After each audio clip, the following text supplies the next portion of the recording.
સુરેશ ઠાકુર પાટણના કોરડા ગામનો આ નકલી ડોક્ટર પર કસાયો છે કાયદાનો સકંજો.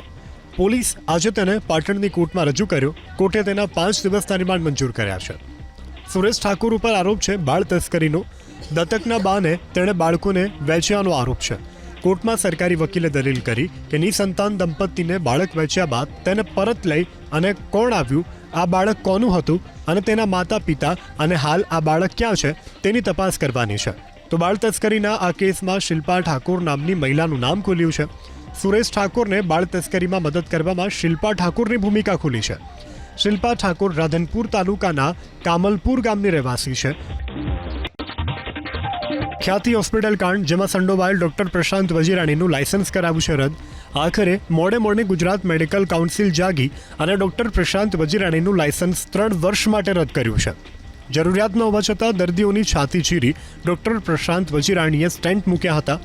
દર્દીઓને અંધારામાં રાખી એન્જિયોગ્રાફી અને એન્જિયોપ્લાસ્ટી કરી નાખી.